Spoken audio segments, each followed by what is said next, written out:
I'm Megann Marcellino, and I want to welcome you back to Generations at the Table. Thank you so much for pulling up a seat and joining me today. I really want to dive right in. Today, I want to talk to you about making hard decisions and letting go of the easy button, or at least letting go of the expectation of maybe putting the easy button. Okay, so Proverbs 6, let's just start right out in the word. 6:10 says this: if you keep nodding off and thinking, I'll do it later, or say to yourself, I'll just sit back a while and take it easy, just watch how the future unfolds. By making excuses, you'll learn what it means to go without. Poverty will pounce on you like a bandit and move in as your roommate for life. Those are some pretty harsh words. But when you think about poverty, poverty is not just a lack of material things like a financial poverty, but we can have poverty in our health. We can have lack. We can have poverty in our relationships. I mean, poverty just represents a lack of, not enough. So think health, relationships, time, resources. It's all of those things. But it happens a lot of times when we make excuses. And I mentioned this a few episodes ago, but sometimes I really struggle with decision fatigue because of my role in our organization or in our family. I just feel like I can't make one more decision. Please don't ask me to make one more decision. Don't ask me what we're having for dinner. I don't know. My daughter Arabella, she's 8, and she is a lot like me, the good and the bad. And so I try and have patience with her because I see myself in her, but she's a planner, and plans and surety make her feel better and more comfortable. So sometimes I try and not tell her about something unless I know a lot of the answers, because I know she's going to ask me a lot of questions. And I think sometimes that's how it is with the Lord, right? Like He drops something into our heart, a vision, something new for the future, an open door. And we're like, but how are you going to do this? And what about this? And are you going to take care of that? And what are you going to do about this? My dad often said to me when he was considering trying to find his biological father, my Grandpa Joe, he was like, I don't know if I want to open up this can of worms. And the Lord told him, when I open up a can of worms, I take care of all the worms. But I think sometimes we want to know all the answers, and we take to remove faith and trust out of the equation before we walk through that door of what God has for us. We want to push the easy button. We don't want to make those hard decisions, because sometimes hard decisions are hard, and they are in regards to negative things, yucky things. But other times hard decisions are they're so good, it's just hard to make it because it's going to cost us something. And so I think we can take this wisdom from the Proverbs and realize that we do not want to live, what did it say? We don't want to be pounced by poverty. We don't want it to be a roommate for a life, because we are making excuses and not making those hard decisions. So like Arabella, who likes to know and likes to plan, I also like to know and plan. But sometimes you have to make those hard decisions with limited knowledge and just trust the Lord with the details. So we're always faced with hard decisions. It may be hard decisions for you personally. It may be something regarding your family, your business, your church and ministry. Maybe you're in a place of leadership. You have to make hard decisions regarding your time, your health, finances. And I want to speak to you today as a leader, because I hope that there are leaders and people who are of influence listening. But even if not, you are a leader in your own home. And even if you don't see yourself as that, you are a leader of yourself. You are the one leading your life with your decisions and with your choices. You are not simply a victim of your circumstances. You are not just along for the ride. Now, you may be living like that. That may be your passive decision, letting life happen to you. But the truth is that you are a leader and you get to choose. You get to choose. Are you going to honor the words of God? Are you going to live by His instruction and reap the benefits of and have the empowerment of? And if you choose otherwise, then you're leading yourself astray, which basically ultimately what I'm trying to say is, in some way, in some form, even if it's just for yourself, you are a leader. So today I speak to you as such. Hard decisions have the power to transform us, okay? They have the power to unlock destiny. Sometimes hard decisions in our destiny are truly hinged upon one another, but are you making them, or are you making excuses? Are you living in that gray area. I can't decide. The consequence of. I listened to someone the other day and they were talking about making a decision and then saying, I regret this decision. I wish I would have done XYZ. I wish I would have gone to a different school. I wish I would have, done this vacation instead. I wish I would have bought that house, made that investment, whatever it is. But at the end of the day, the question becomes, how do you know? Like, yes, we can look back at our decisions, absolutely, and say, I wish that I would have done something differently. But ultimately, like, how do you know what the result of that would have been? Like, you can't live in that constant past regret. So learn to make the right decisions. And we make the right decisions when we make our decisions according to the word. Sometimes we have to say no to things, and that is the hard decision. I can tell you that as a family, saying we're going to try our best to honor Shabbat is sometimes a hard decision. It's a decision that I love, but loading up our 3 kids and taking them to House of David is hard, and not always like this, oh, I'm really looking forward to putting these kids in the car again. And, it's not easy, but it's the culture of our family and it's important. So we do it.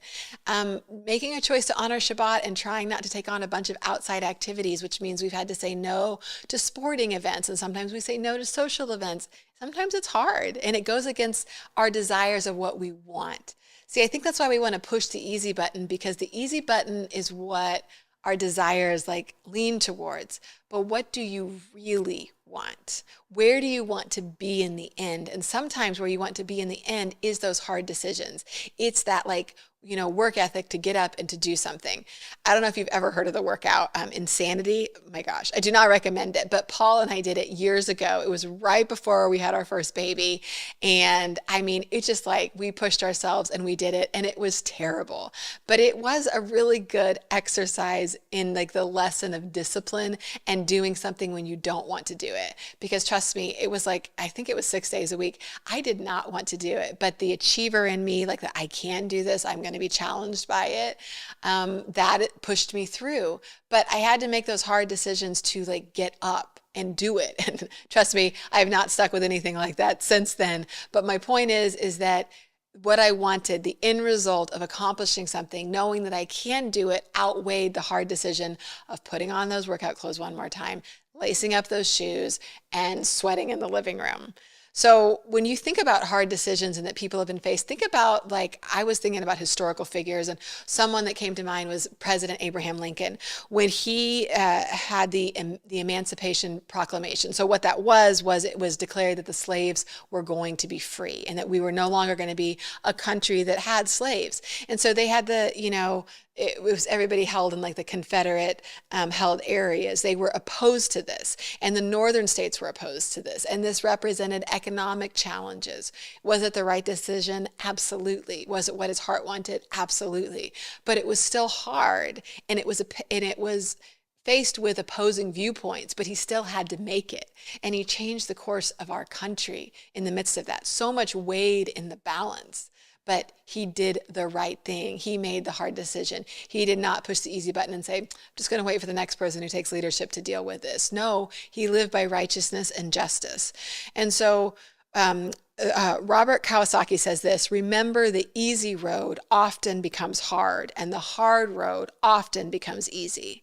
It's because the easy road often becomes the hard road later. So when we make decisions, like we were just talking about our health, but when we make decisions in regards to our health, and listen, I do this fully transparent, no judgment, but it's like, yeah, I'm just going to like throw the pizza in the microwave instead of make dinner. Well, it is the easy road, but the ultimate result of that is not your health later on and how you feel later on. I don't know about you, but since I've gotten older, I recognize how junk food makes me feel. And it's like, ugh, I don't really want to feel tired and gross later. I need to have energy for the kids, so I'm going to make a better decision. But in the moment, easy sounds really good. Easy sounds really nice. Bring on the button.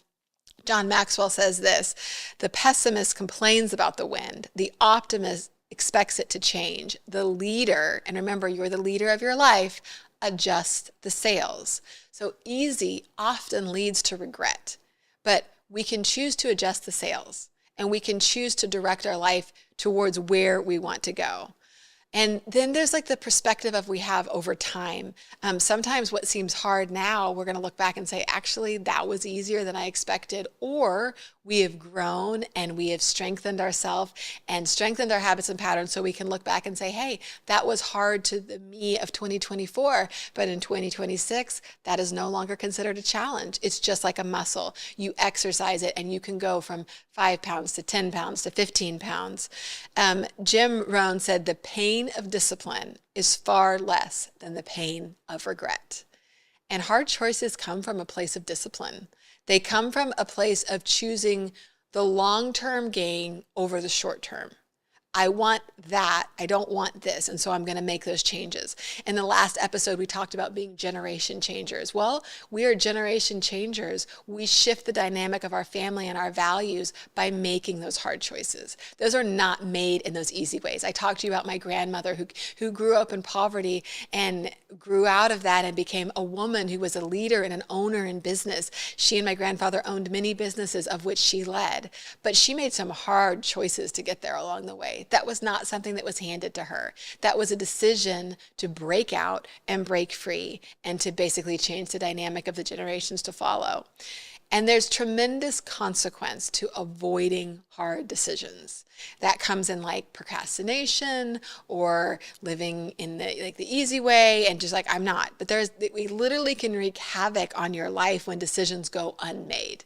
And I'm not saying to make decisions in haste, but I am saying sometimes you got to rip the Band-Aid. I say to our team, you got to call a spade a spade. And sometimes I struggle with it because I see a situation.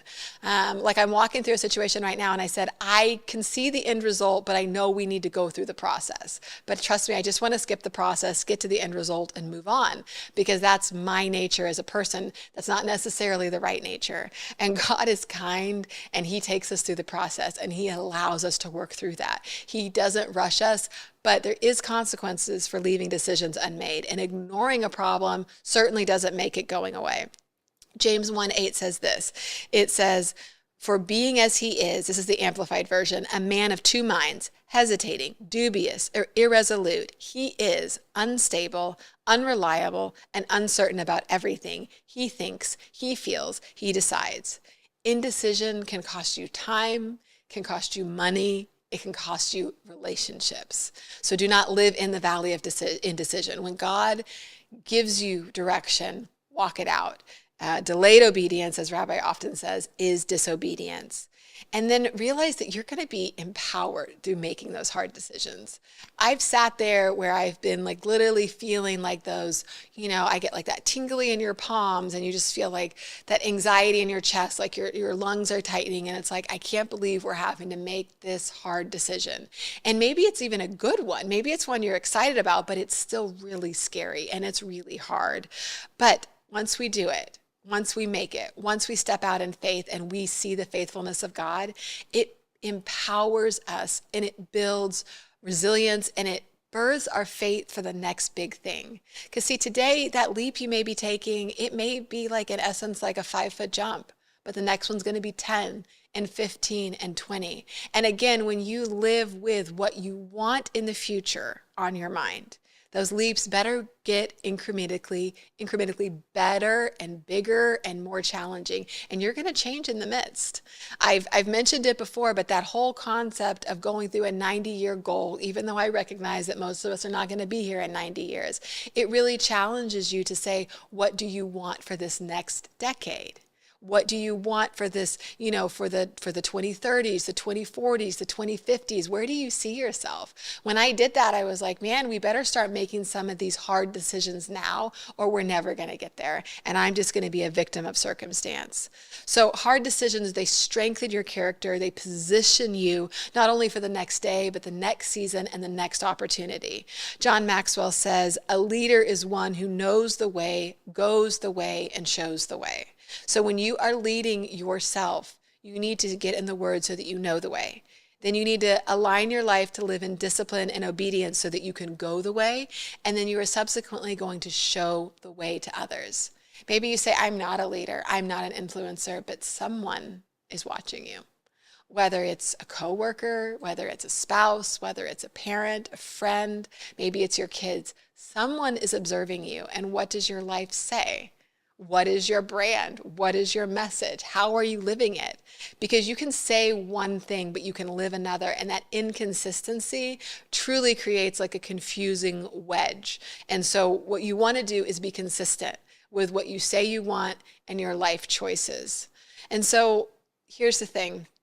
Hard choices, you may be telling me like, hey, listen, I'm facing a choice right now that is much harder than anything you've ever walked through. And you might be right.